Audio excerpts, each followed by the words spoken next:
Bonjour, c'est Diane, enchanteresse en santé.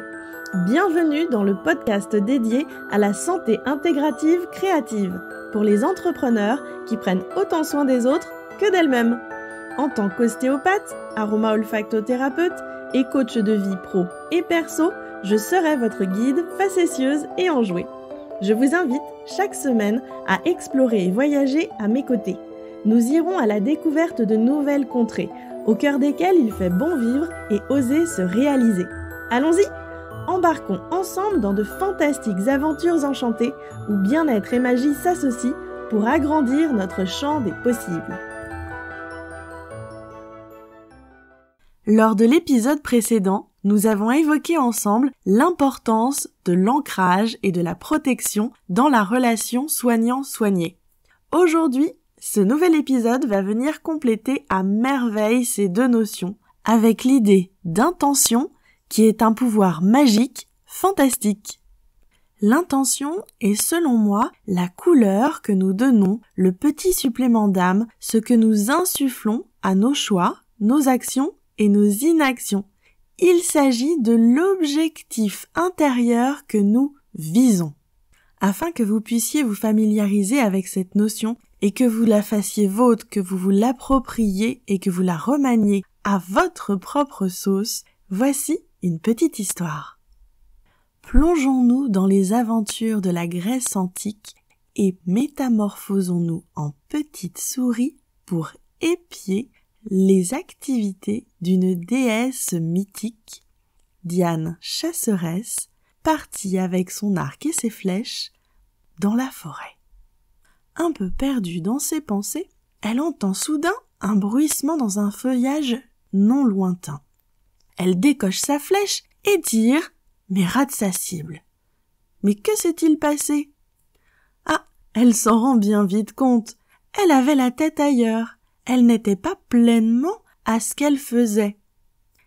Elle se met alors à se concentrer, à se centrer, à s'ancrer, à sentir à quel endroit elle se trouve au cœur de la forêt et comment elle se sent elle-même. Elle s'ancre profondément à l'intérieur. Puis, elle réalise que son arc est le prolongement d'elle-même et que sa flèche peut aller viser et toucher la cible de son choix si elle est fermement décidée à l'atteindre. Eh bien, cela change complètement la donne de sa chasse. Au départ, elle avait un petit peu dans l'idée de se changer les idées et elle était plutôt dans une sorte de flou.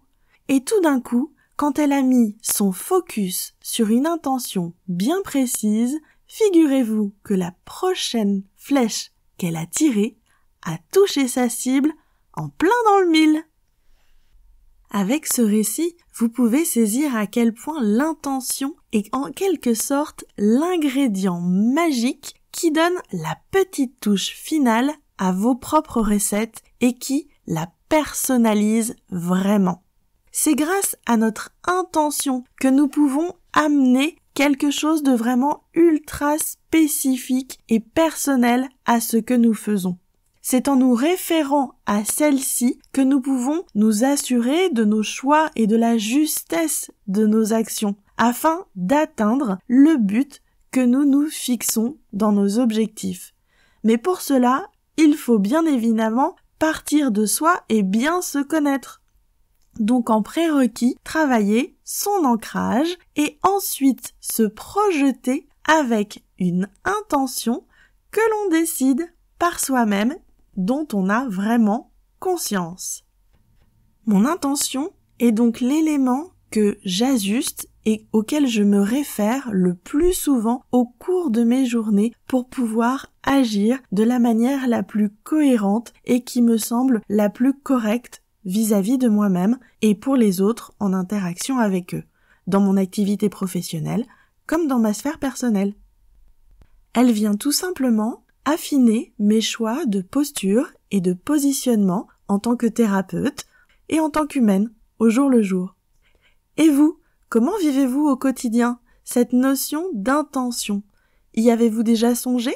Avez-vous votre propre définition personnelle? Je suis curieuse de le découvrir, alors n'hésitez pas à m'en faire part ou à échanger autour de vous de ce sujet, avec votre entourage pro ou perso. Je vous dis à très bientôt pour un prochain épisode.